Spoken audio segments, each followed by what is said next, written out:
So my grandmother was just bigger than life. She had 9 children. And by the way, she got married young. That was what they did at the time. She was 14 and had her first child, my dad, at 16. She always pushed and cared for others. She taught my mother from the Philippines what it would mean to raise her Black children and support her Black husband in America. My grandmother was someone who impacted me by making sure that I knew there was no limit to what I could do.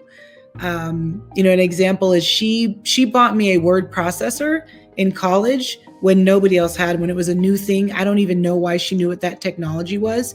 It was a game changer and a lifesaver for me to get through and finish college when times were really, really tough. I remind myself that my grandmother never quit. She rested when she was tired, but she never quit. She ended up losing her life to cancer, and even then, she never quit. I had gone back to school. I was, working really hard to make sure my little kids at the time were successful. But the last time I came to visit her, she was very, very sick. And this is how she continues to show love. I said, gee, I wish I had a piece of your caramel cake. That'd be so great. And I went back to my hotel and I came back the next morning, and this woman who was very, very sick was frosting a caramel cake. She always just pushed through everything and took care of others around her. And so when I get tired, I'm like, you know what would she do? She wouldn't quit. She would be resilient. She might rest for a minute, but find the power to say, other people matter, and this is what I'm going to do. I'm going to continue to play the piano at my church while I'm sick. I'm going to continue to show love in these ways that matter to people. I'm going to, buy my granddaughter a word processor when I don't have a lot of pennies to rub together, because I know what's important for her.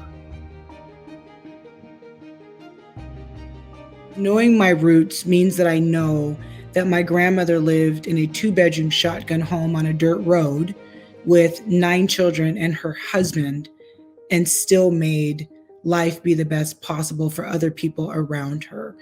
Knowing my roots, knows that her mother passed away when she was little and she never knew her. And that still didn't stop her from being the best mother possible to my father and grandmother, to me and the rest of my siblings. Knowing my roots knows that she gave up a whole lot to give birth to people who became PhDs and lawyers and financial bankers and military officers.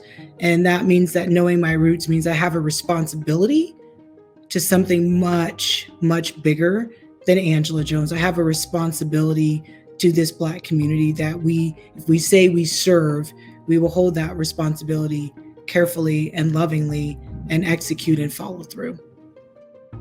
Knowing Black history opens Black futures.